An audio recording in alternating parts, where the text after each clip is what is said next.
제가 11절부터 17절까지를 제가 읽고요. 18절부터 20절을 같이 합독합시다. 마태복음 28장 11절부터 제가 읽습니다. 여자들이 갈 때 경비병 중 몇이 성에 들어가 모든 일을 대제사장들에게 알리니 그들이 장로들과 함께 모여 의논하고 군인들에게 돈을 많이 주며 이르되 너희는 말하기를 그의 제자들이 밤에 와서 우리가 잘 때에 그를 도둑질하여 갔다 하라. 만일 이 말이 총독에게 들리면 우리가 권하여 너희로 근심하지 않게 하리라 하니 군인들이 돈을 받고 가르친 대로 하였으니 이 말이 오늘날까지 유대인 가운데 두루 퍼지니라. 11 제자가 갈릴리에 가서 예수께서 지시하신 산에 이르러 예수를 배웠고 경배하나 아직도 의심하는 사람들이 있더라. 합독합시다.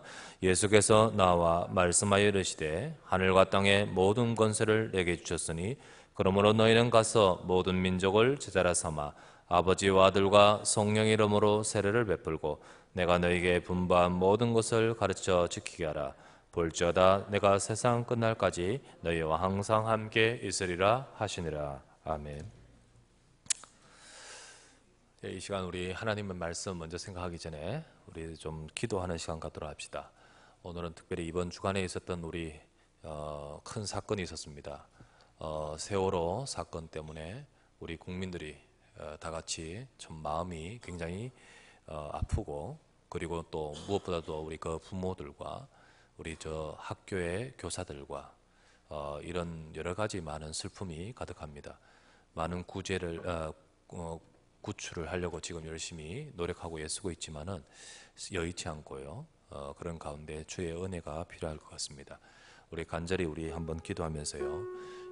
우리 그 부모님들과 그 가족들에게 주의 위로가 함께 하시고, 그리고 정말 어렵지만은 그 속에 가능한 또 구출될 사람이 있으면, 학생들이 있으면 정말 구해졌으면 좋겠습니다. 모든 우리 구조 작업 위에 주의 은혜 함께 하시고, 우리 모든 대한민국 이 땅에 저주와 재앙이 사라지고 하나님의 나라가 임할 수 있도록 축복해 달라고 우리 간절히 이 부활절을 맞아 이 민족을 위해서, 또 그 사건이 일어난 그 현장과 그 가족을 위해서, 우리 그 학교를 위해서 간절히 한번 기도하도록 합시다. 기도합시다. 전능하신 주여, 이 시간도 주 앞에 기도합니다. 지난 주간에 우리에게 큰 사건이 있었는데 아버지 하나님이여, 모든 국민과 모든 심령들이 마음이 아프고 또 아버지 하나님 안타깝습니다. 주의 은혜가 이 시간에 함께하사 슬픔 중에 있는 가족들과 모든 아버지 하나님의 눈물로 애태움을 기다리는 모든 자들과 또 아버지 하나님 구조하고자 예수가 힘쓰는 모든 종들과 모든 자들 위해 주의 은혜 함께하여 주소서. 주여, 원하오니 정말로 알 수 없지만은 구주될 수 있는 하나님 또 사람이 있다면, 학생들이 있다면 하나님 구조될 수 있기를 원하오며, 그리고 또 그 모든 작업 속에 주의 손이 함께하사 주의 은혜가 함께하시고 이 민족과 이 대한민국 땅에 하나님의 은혜와 위로가 임하게 하시고, 주여 이것을 통하여서 모든 우리 후대들이, 학생들이 하나님 앞에 서게 하시고, 또 아버지 하나님 모든 심령들이 주의 은혜를 구할 수 있도록 축복하여 주시옵소서. 이 부활절 이날을 통하여 하나님께서 또 우리에게 주신 이 생명의 은혜가 필요하니 축복하시고 함께하시고 은혜를 더하여 주시옵소서.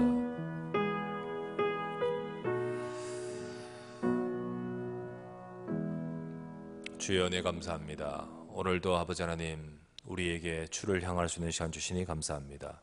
우리가 오늘 하루를 사는 것도 주의 은혜인 줄 믿습니다. 오늘도 우리가 하나님 앞에 예배하는 것도 주의 은혜 아니면 아니 되온 줄 믿사오니, 오늘도 은혜 받은 심령들이 이 시간에 아버지 하나님이여 정말로 지금도 곤고함과 어려움 속에 있는 자들을 위해 기도할 수 있게 해주심을 감사합니다. 아버지 하나님, 원하건대 오늘도 이 시간에 이 대한민국 땅과 전 세계 위에 주의 부활하심과 그리스도께서 우리 인생을 위하여 하신 하나님의 사랑과 하나님의 역사가 증거되고 전해지게 하옵시고, 정말로 아픔과 어려움 속에 있는 심령들에게 하나님의 위로와 은혜가 함께하여 주시옵소서.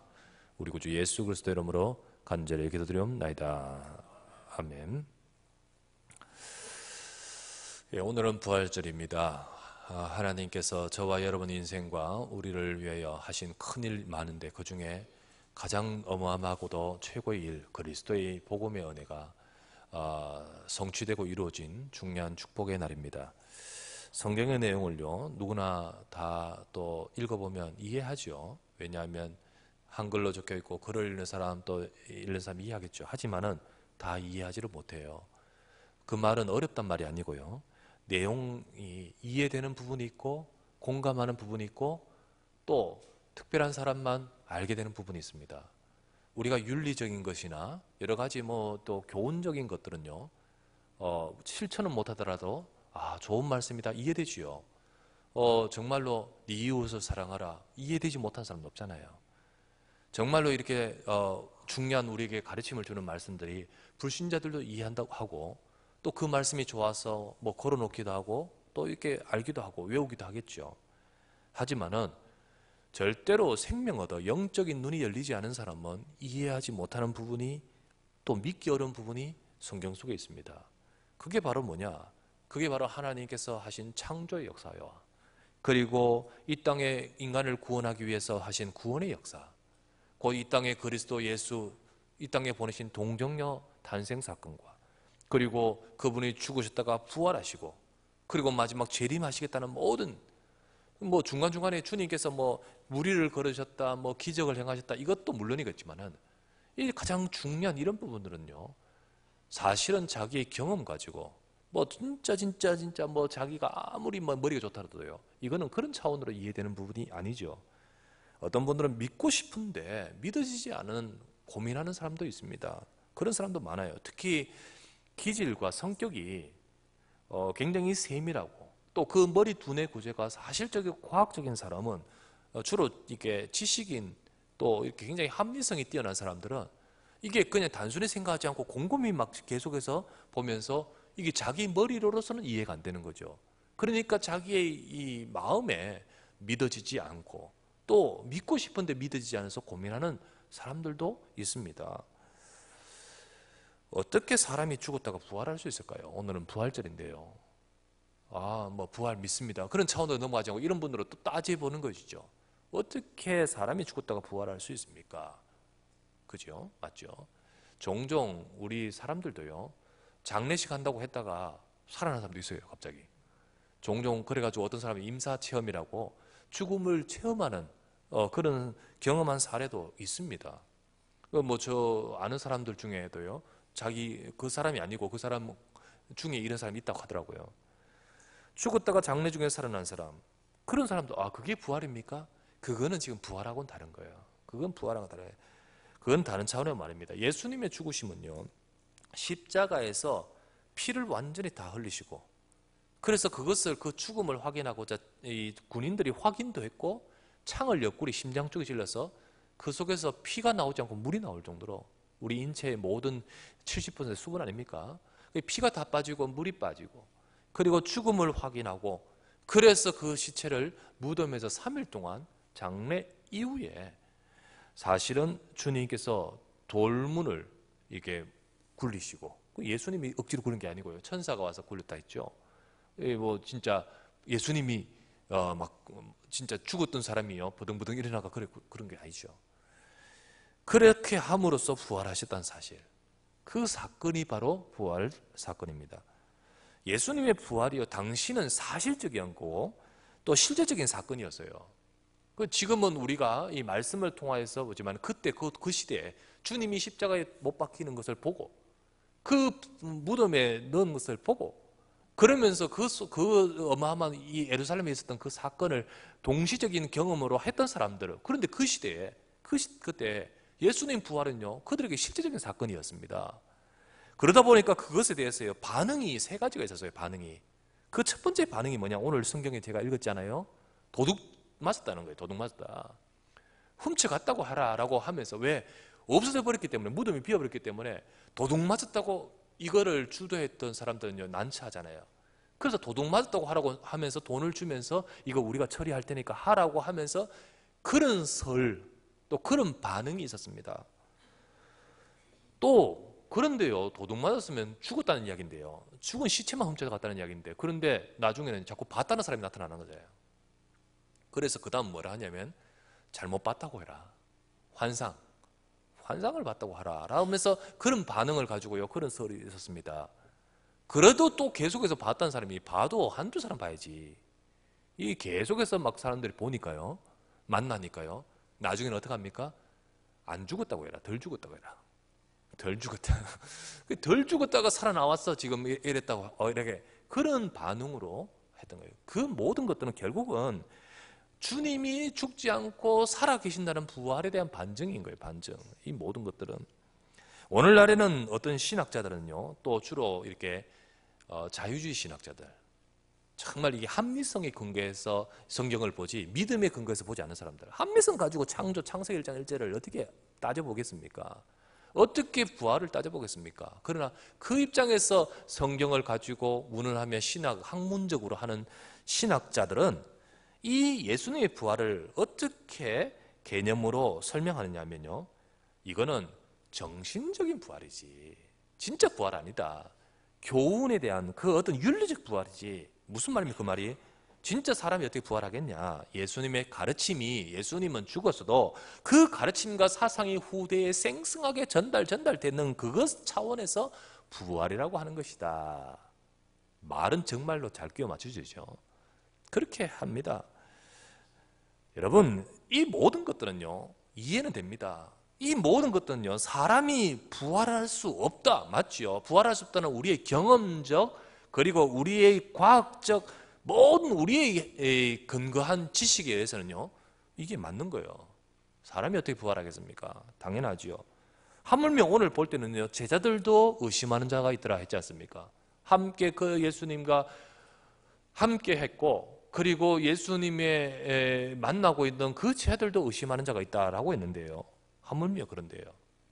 그러나 여러분, 이런 모든 것들이 다 이해는 가지만은 중요한 것은 이런 생각들이 나오는, 이런 말들이 나오는 이유가 뭐냐? 이 모든 것은 사람이 어떻게 부활하냐는 말입니다. 사람이. 여기서 말한 사람이라는 거예요. 사람이라는 것. 이렇게 보니까요, 맞지요. 사람은 부활할 수 없습니다. 사람은 죽었다가 살아날 수 없습니다.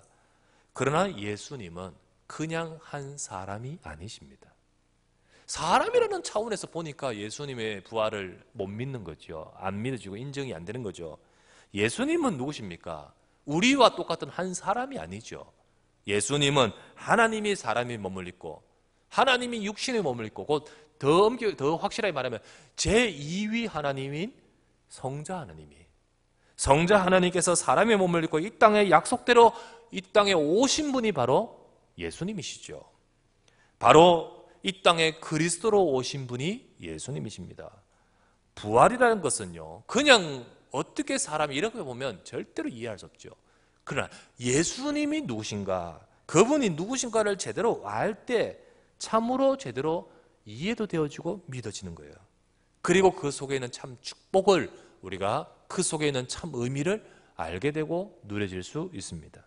그래서 우리가 첫 번째 이 시간 생각할 것은 예수님이 누구십니까? 예수님은 누구시냐? 예수님은 창세기 3장 15절부터 말씀하신 대로 하나님께서 약속하신 이 땅에 여자의 후손을 보내시겠다라고 말씀하신 대로 이 땅에 오시겠다 약속하신 구약의 예언대로 오신 분입니다.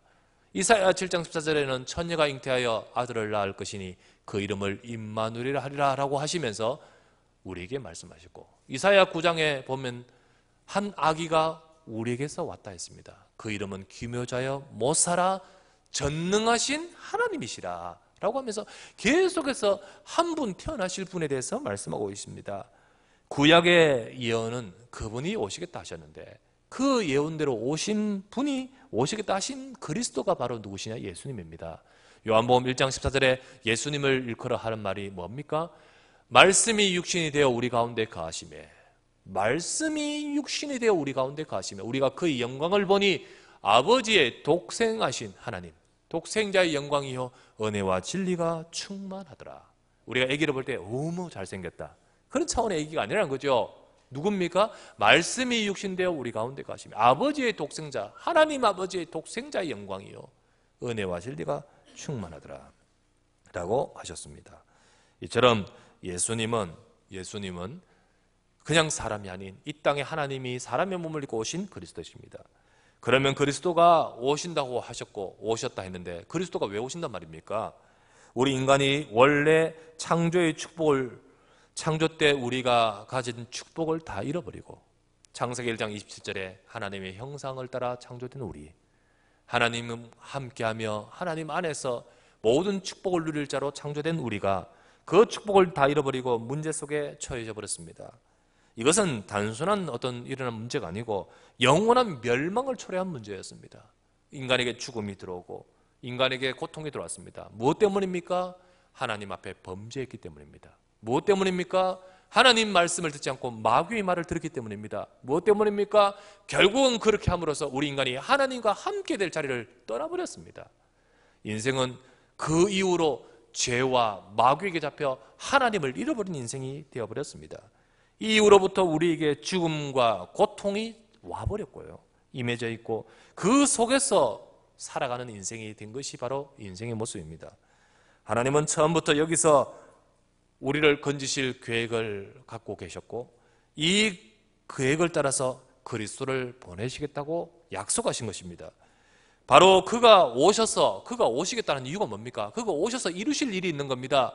바로 마가복음 10장 45절에 예수님이 말씀하시기를 인자가 온 것은 섬김을 받으려 함이 아니요 도리어 섬기려 하고 자기 목숨을 많은 사람의 대속물로 주기 위해 오셨다. 그리스도가 오신 이유가 뭡니까? 또 오신 예수님이 무엇 때문에 오셨습니까? 죄 때문에 오셨습니다. 인간의 죄를 대속하기 위해서 오셨다는 말이죠. 요한일서 3장 8절 말씀에 뭐라 되어 있죠? 죄를 짓는 자는 마귀에게 속하나니 마귀는 처음부터 범죄함이라. 하나님의 아들이 나타나신 것은 마귀의 일을 멸하라 하심이라. 그리스도가 왜 오시겠다는 겁니까? 예수님이 왜 오셨단 말입니까? 마귀의 일을 멸하기 위해서 오셨습니다. 요한복음 14장 6절 말씀에 내가 곧 예수께서 이르시되 내가 곧 길이요 진리요 생명이니 나로 말미암지 않고는 아버지께로 올 자가 없느니라.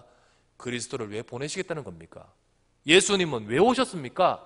바로 우리 인생이 하나님을 떠나 있는데 하나님을 만나게 길을 여시고자 오신 분이 바로 그리스도이십니다. 그래서 그분을 일컬어 그리스도라, 바로 참 제사장, 참 왕, 참 선지자, 바로 이 세 직분을 온전하게 이루실 분을 바로 그리스도라고 말하는 것입니다. 이 그리스도로 오신 예수님, 예수님의 제자들은요 부활 이후에 다 도망갔습니다. 그리고 낙심하고 절망하고 두려워했지요. 그런 그들에게 예수님은 부활하셔서 주님은 찾아가셨습니다. 그때 모든 사람들이 알았죠. 지금까지 예수님이 대단한 분으로 알고 따라왔고요. 왔지만은 막상 죽음을 겪고 예수님이 죽어버렸을 때는요, 그들은요 한마디로 패닉 상태에 빠졌는 거 있죠. 멘붕인 거예요. 그리고는 절망도 하고요, 다 도망가 버렸어요. 무서워하고요. 그런데 그들에게 예수님은 찾아가셨습니다. 그들에게 예수님은 만나주셨습니다. 그 부활하신 사실을 확인시켜 주셨습니다. 그런데요, 그 자리에 도마가 없었다 했잖아요. 도마라는 제자가 없었을 때 예수님을 만났던 10명의 제자들이 도마에게 말을 하니까요. 아니 10명 넘죠? 여자도 만났고 여러 제자들 만났잖아요. 그들이 도마에게 말하니까요, 도마는요 이 사람들이 왜 이러냐 싶죠. 그리고는 하는 말이 뭡니까? 내가 직접 손가락을 그 못자국과 그 창적에 손 넣어보면서 확인하지 않고서 난 믿을 수 없다 라고 말하죠. 예수님이 그에게 찾아오셔서 하신 말씀, 도마야, 네 손가락을 내 창자국과 못자국에 넣어서 확인하라. 그리고 믿음 없는 자 되지 말고 믿는 자가 되라. 도마가 자기에게 하시는 그 말씀을 하시는 주님을 배웠고 그 앞에 설 때 도마의 고백이 어떤 고백입니까? 이때 도마의 고백은요, 선생님 이런 고백이 아니잖아요. 이때의 고백이 요한복음 20장 28절에 나오지요. 뭐라고 됩니까? 도마가 대답하여 이르되 나의 주님이시여 나의 하나님이십니다. 예수님은 그냥 한 분이 아니죠. 예수님은 하나님이시요 하나님이신 그분이 찾아오셔서 우리 이 땅의 문제를 해결하시고 찾아오신 주님 그리스도이십니다. 그리고 나서 요한복음 20장 28절에 고백한 도마의 고백 뒤를 이어 요한이 20장 31절에 이렇게 고백하고 있습니다. 오직 이것을 기록하면 너희로 하여금 예수께서 하나님의 아들 그리스도이심을 믿게 하려 함이요. 그 이름을 힘입어 생명을 얻게 하려 함이니라 라고 하면서 요한복음의 목적을 기록하고 있죠. 저와 여러분들에게 무엇을 말씀하냐? 예수님이 누구시냐는 거죠. 예수께서 하나님의 아들 그리스도이심을 알게 하고자, 그분을 믿게 하고자. 그래서 오늘 이 시간에도 저와 여러분들이 가장 중요한 것이 뭡니까? 예수님이 과연 누구시기에, 부활했다 지키자 이 차원이 아니라 예수님이 과연 누구시기에, 여러분 예수님은 바로 그리스도이십니다. 바로 저와 여러분 인생의 문제를 해결하기 위해서 오신 그리스도이십니다. 이것을 저와 여러분들이 정말로 믿음으로 고백으로 확인할 수 있는 시간 되시기를 바랍니다. 그래서 그리스도 대신 예수님, 두 번째입니다. 그 주님이 부활하셨다는 거예요. 그래서 그 부활은요 중요한 의미가 담겨 있습니다. 자, 예수님의 부활이 어떤 의미가 있습니까? 예수님의 부활은요 어떤 의미가 있냐? 제가요 초등학교 5학년인가 6학년인가 됐을 겁니다. 그때 초등학교 때였어요. 그때 제가 교회를 나갔었는데요, 그날 주일날이었는 것 같아요. 어머니 심부름 밤이었습니다. 심부름해서 제가 약국에 가서 약을 사러 갔어요. 약을 사러 갔다가 거기서 이제 약 사하고 이제 기다리고 있는 가운데 저 TV에서 지금 뭐 생생하게 좀 기억나는데요, 오늘이 뉴스 됐을 거 있잖아요. 뉴스. 그러면서 9시 뉴스를 하는데 그때 오늘이 부활절이라서 뭐 각 전국 교회에서 뭐 부활에 뭐 이런 말서 예배 드리고 뭐 이런 뉴스가 나와요. 그 뉴스를 또 보면서요, 아침에 내가 교회 갔다 왔거든. 근데요 오늘 부활절이네 이렇게 생각했다 합니다. 제가 그래서 그리고는요 그때 부활절이 도대체 뭐지? 제가요 그때 그게 생각했는 게 지금도 기억이 나요. 부활절이 뭐지? 물론 그때는 제가 예수 믿은 지 얼마 오래되지 않았고 초등학교 때, 그리고 어렸었겠지만은요, 아마도 지금도요 역시 교회 부활절날 예배도 나오고 또 역시나 예배 참석도 하지만은 저 같은 분도 있을 거예요. 오늘 부활절이네. 부활이 뭐지? 도대체 뭐지? 무슨 놈이지? 그날 아침 분명히 주일학교 갔다 왔거든. 내가 분명히 뭔가 들었을 건데 사실은 내게 남은 것도 없고 의미도 모르고 가서 빵 먹었는지 모르겠지만요, 어쨌든 그렇게 해서 그날 저녁에 신문을 갖다가 또 생각난 기억이 나요. 지금도요 성도들 가운데 물론 이런 수준으로, 우리 주일학교 애들 가운데 이런 수준으로 있는 분들도 있을 거란 말이죠. 여러분 부활이 어떤 의미가 있느냐는 거예요. 부활이 예수님이 그리스도로 오셨습니다. 그리고 십자가의 죽으심 통해서 이루시려고 하신 일이 있습니다. 이루시려고 하신 일이 있어요. 제가 아까 말했잖아요. 예수님 왜 오셨느냐? 그리스도로 오셨다. 그리스도로 오셔서 하실 일, 아까 말씀드린 세 가지 그 일이 있습니다. 그러면 예수님이 부활은 뭐냐? 예수님이 죽으셨다가 부활하시면 어떤 의미이냐? 바로 이 땅에 오셔서 하실 그리스도의 일을 이루셨다는 뜻입니다. 완전히 성취하셨다는 뜻입니다. 주님이 부활하심으로 주님께서 바로 우리 죄를 대속하기 위해 오셨다 했죠. 주님이 바로 마귀의 일을 매라고, 사탄의 일을 매라고, 인생을 거기서 건지기 위해서 오셨다 했죠. 예수님이 바로 하나님 떠나 있는 우리가 하나님 만날 수 있도록 길을 여시려고 오셨다 했죠. 그러면 예수님이 오셔서 그리스도로 오셔서 하실 그 일을 이루시고자 죽으셨는데, 부활은 무슨 어떤 의미가 있습니까? 이루셨단 말입니다. 그 일을 완성하셨다는 말입니다.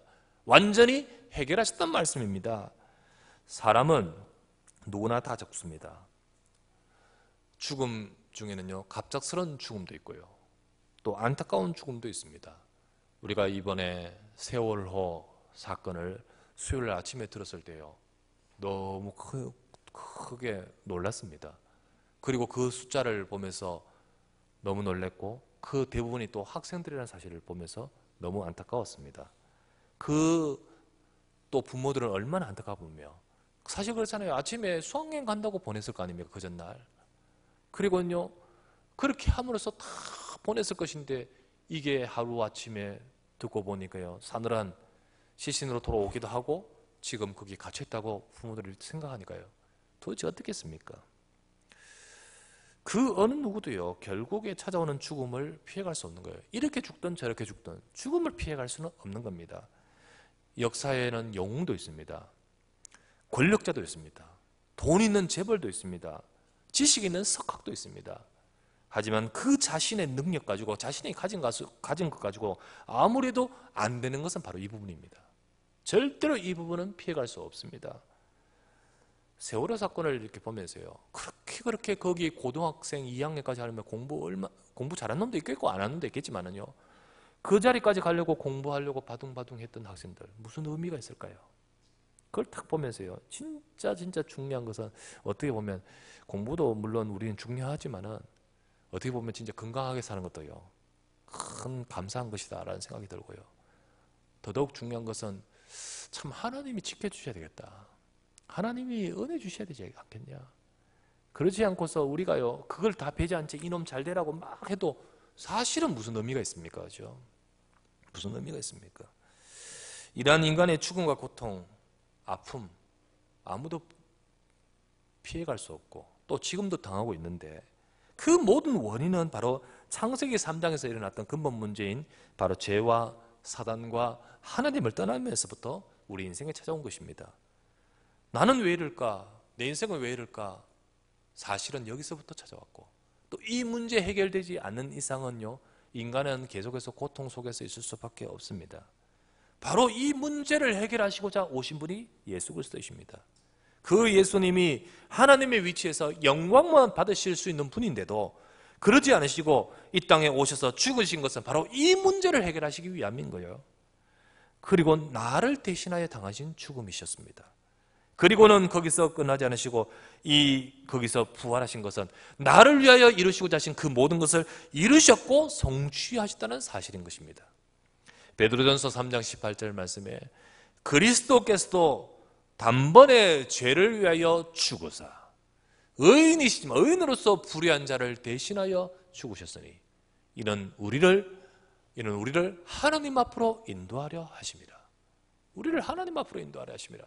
하나님 따라 있는 우리를 대신하여 의인으로서 불의한 자를 대신하여 죽으셨으니 하나님 앞으로 우리를 인도하려 하십니다. 히브리서 2장 14절에서 15절 말씀에는 자녀들은 혈과 육에 속하였으며 그도 또한 같은 한 모양으로 혈과 육을 지니시면 죽음을 통하여 죽음의 세력을 잡은 자 마귀를 멸하시며 또 죽기를 무서워함으로 한평생 매여 종노릇하는 모든 자들을 놓아주려 하십니다. 예수님께서 저와 여러분을 건지신다는 거죠. 하나님 앞으로 인도하신다는 거죠. 죄에서 죽음에서 우리를 살리신다는 거죠. 이것이 바로 부활 속에 담겨있는 의미인 것입니다. 사람들은 생각합니다. 그게 나와 무슨 상관이 있냐고, 그 죽음이 나와 무슨 상관이 있냐고, 나를 위한 죽음이라고 말은 하는데 이해되지 않습니다. 그렇습니다. 이거는 하나님이 하신 거예요. 당신하고 의논해서 하는 것이 아니고요, 하나님이 그냥 일방적으로 하신 거예요. 그래서 때로는요, 그게 내하고 이해되지 않을 수도 있습니다. 하지만 분명한 것은 내 인생의 문제를 해결하기 위해 이 땅에 그리스도를 보내시겠다 하셨고, 약속대로 오신 그분이 이루신 일이 바로 나를 위하여 하신 것입니다. 내가 이해되고 안 되고의 차원이 아닌 거 있죠. 결국은 이 그리스도의 복음 아니면 인생을 살 수가 없는 겁니다. 때로는 우리가요, 잘 이해 안 될 수도 있습니다. 때로는 자식을 위해 한 부모의 행동이 자식 수준에서는 이해 안 될 수도 있어요. 그런데 분명한 것은 뭔가 부모님의 또 속에서요, 자식을 위해 하신 그 일은요, 나중에 얘가 성장하면서 나중에 이해되는 경우도 있지 않습니까? 제 어릴 때 저는 어머님이 일찍 아파 누우셨습니다. 그리고 오랫동안 병들어 계셨고, 그리고는 그러다 보니까 좀 가정이 어릴 때 힘든 일이 있었습니다. 수년 동안 계시다가 결국은 제가 고등학교 1학년 때 돌아가셨는데요. 근데 뭐 거동을 못 하실 누워 계셨으니까요. 제가 원래 초등학교 때 우리 싫었어요. 뭐가 싫었냐면 운동회가 싫었어요. 저는. 왜 싫었을까요? 운동회 하면요, 누가 와야 되잖아요. 와야 되는데 누가 와요? 부모님 와야 되잖아요. 점심을 학교에서 줍니까? 안 주잖아요. 다 이렇게 부모님 들어가시면 돼요. 이게 못 오잖아요. 그죠? 싫었습니다. 근데 운동회를 안 할 수 없어요. 내 때문에 안 할 수 없잖아요. 운동회 합니다. 근데 운동회 하는데 결국은 뭐죠? 뭐 어떡합니까? 그런데 뭐 나는 오늘 뭐 그냥 도망 다니면서 그렇게 보내려고 생각하고 있는데 찾아와서요. 누가 찾아오셨냐면 아버지가 찾아오셨어요. 그 아버지가 이제 뭘 대충 준비해가지고 이렇게 찾아오시는 거예요. 찾아오셨는데 그때는요 그것도 싫었어요. 이게 속에서 이게 사춘기 좀 일찍 찾아왔는데 막 싫어. 그러니까 돗자리 펴놓고 앉아서 있는데 그것도 뭐 다른 사람과 비교도 되고요. 그렇지 않으면 비교 당연히 되지. 막 속 싫어가지고 그냥 대충만 하고 그냥 그렇게 했어요. 근데 지금 커서 가만히 생각해보니까 그 속에 부모님의 사랑이 느껴지네요. 근데 그 수준 그때는요 안 느껴져. 그때는 그냥 싫었어 무조건. 짜증나고 그죠? 짜증 이런 거 있잖아요, 그죠? 그리고는 그랬어요. 그런데 자라고 보니까 성장하고 보니까 뒷일이 생각나고 보니까 아버지가 일을 다 그만두고 솔직히 남자가요 와서 이러면 또 본인 당신도 이렇게 뭐 좀 편치 않잖아요. 그런데 다 가족이 그런데 그렇게 찾아오면서 한 이유는 뭐죠? 자식 때문에 왔잖아요. 그런데 자식은 충분히 그 부분이 공감이 안 되는 거죠. 그냥 물론 고맙기는 고맙지만은 충분한 마음이 이해 안 되는 거죠. 예, 여러분 그게 그런 우리 수준 아니겠습니까? 우리가요 하나님이 하신 그 사랑과 그 은혜를 다 안다 하지만 잘 몰라요. 잘 모릅니다. 하나님은 로마서 5장 8절 말씀에 우리가 아직 죄인 되었을 때에 그리스도께서 우리 죄를 위하여 죽으심으로 하나님께서 우리에 대한 자기 사랑을 확증하시느라. 나는 그냥 죄 속에서 있을 때 하나님이 하셨어요. 그냥 그래서 내하고 의논해가지고 했습니까? 아니에요. 하나님이 하셨어요. 우리 어떤 사람들은요 그게 내하고 무슨 상관이야. 당신은 이해 못하지만 하나님이 하셨어요. 오늘도 저와 여러분을 위해서 하신 이 그리스도의 부활은요 나를 위하여 하신 일인 줄 믿습니다. 이게 바로 하나님의 은혜요 사랑입니다. 그래서 내가 이 사랑을 하나님의 사랑의 복음을 내가 알게 되고 믿을 때 하나님은 내 인생에 역사하십니다. 그리고 하나님은 나의 인생의 문제를 해결하십니다. 우리의 죄를 나의 인생에 잡고 있는 흑암에서 나를 건지시고 하나님을 만나고 하나님의 백성, 하나님의 자녀 될 수 있도록 하나님이 함께하는 수 있는 인생이 되도록 만드시는 거예요. 우리 인생 속에 찾아오셔서 우리 문제를 해결하신 그리스도, 그 부활이 바로 나의 인생을 건지시기 위함인 줄 믿습니다. 세 번째입니다. 그렇다면 이제는요 하나님의 실제적인 함께하심을 누리는 삶이 되시기를 바랍니다. 하나님의 실제적인 사실적인 함께하심을 누리는 삶이 되죠. 예수님 부활하셨다는 것은 그리스도의 능력이 실제로 우리에게 이루어졌고 또 성취하셨다는 것이요. 그래서 내가 그 사실을 내가 받아들이고 믿는 순간에 내 삶에 실제적으로 이루어지고 그리고 그것을 이제는 누리고 체험하는 삶으로 인도하신다는 거죠. 예, 주님의 부활하심은요 지금 살아계시는 것입니다. 예수님은 과거 역사의 인물이 아닙니다. 예수님은 과거의 옛날의 인물이 아니라 복음의 약속은 지금 살아있는 말씀이라는 거예요.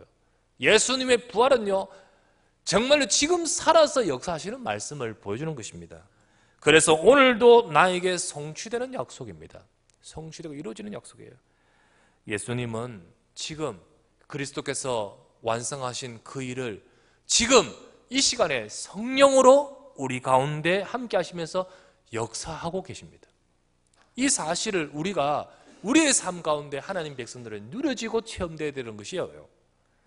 우리가 이 축복을 그냥 교리가 아니고 그냥 지식이 아니고 또 나중에 천국 갈 때 그 시간만 적용되는 딱 구원의 어떤 것이 아니고요.